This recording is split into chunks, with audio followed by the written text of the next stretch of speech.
Сәлеметсіздер ме, құрметті оқушылар? Бүгін біз сіздермен қазақ әдебиеті сабағынан Джек Лондонның Мексика ұлы әңгімесімен танысатын боламыз.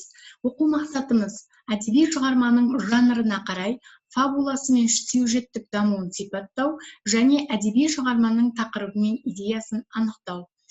Жалпы шығармамен таныспастан бұрын біз автор туралы қысқаша мағлұмат аламыз. Джек Лондон 1876 жылы ақш-та Сан-Франциско қаласының маңындағы Глен Эллен мекенінде дүниеге келген. Джек Лондон шытырман оқиғалы кітаптарымен әлем оқырмандарына кеңінен таныс американ жазушысы. Оның қоғамдағы әлеуметтік теңсіздіктерді, өмірге құштарлықты, ерлік пен адамгершілікті, жануарлар әлемін жыр ететін ақ азу, өмірге құштарлық, солтүстік жорығы, Мексика ұлы, әйел ерлігі, кеш туралы аңыз, Мартин Иден атты шығармалары қазақ тіліне аударылған. Мен бүгін сіздерге қазақ әдебиеті сабағын метатаным педагогикасы аясында түсіндіретін боламын. Ол 5 кезеңнен тұрады. Бірінші танысу, екінші салыстыру, үшінші сәйкестендіру, төртінші зерттеу және бесінші жалпылау. Шығармамен танысу. Жазушы Мексика ұлы әңгімесі қоғамдағы әлеуметтік теңсіздікті 18 жасар мексикалық Ривера мен 24 жасар ақ нәсілді ақша үшін рингке шығатын боксер Денни Уорд арасындағы жекпе-жек арқылы көрсеткен.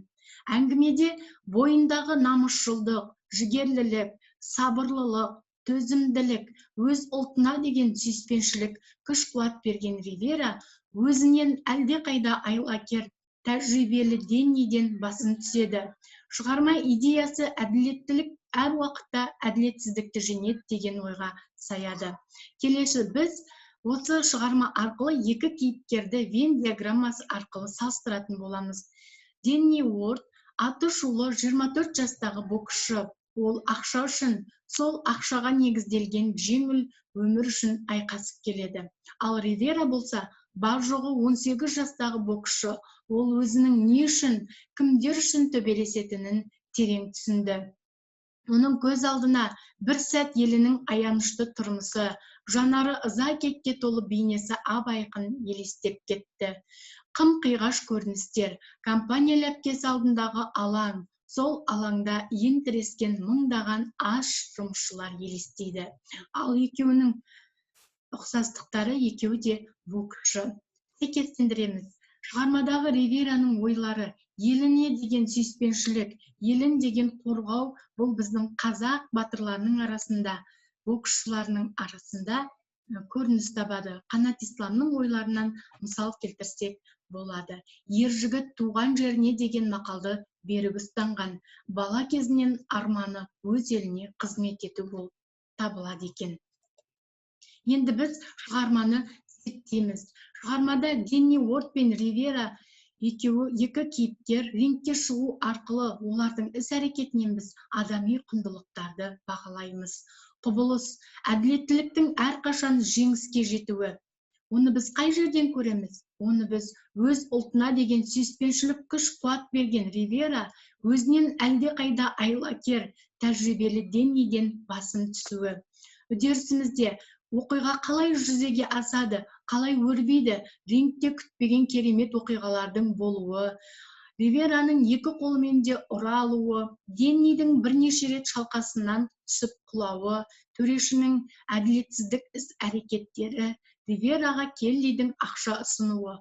Осылардың нәтижесінде ел үшін жанын қиюға дайын Ривераның ақша арқылы жеңіл өмір үшін ғана айқасатын Денниді жеңуімен аяқталады екен. Ал енді біз жалпылап өтетін болсақ, Поппус формуласы бойынша орындаймыз. Бірінші сөйлемде біз пікір білдіруіміз керек.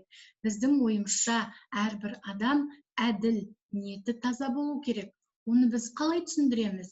Оны әділ, адал жолмен жүретін адамдар әрқашан жеңіске жетеді деп түсіндіреміз. Біз оны қай жерден дәлелдей аламыз? Біз оны шығармада елін ойлаған ақ ниетті Ривера тек өзінің қара басын ойлаған Денниді жеңуі арқылы дәлел келтіреді екенбіз. Ал соңғы сөйлем біз оны қалай қорытынды жасаймыз? ниетimiz таза, адал болуға талпынамыз деп қорытынды жасай алады екенбіз. Сіздерге сабақ бүгін түсінікті болса, онда сау болыңдар балалар.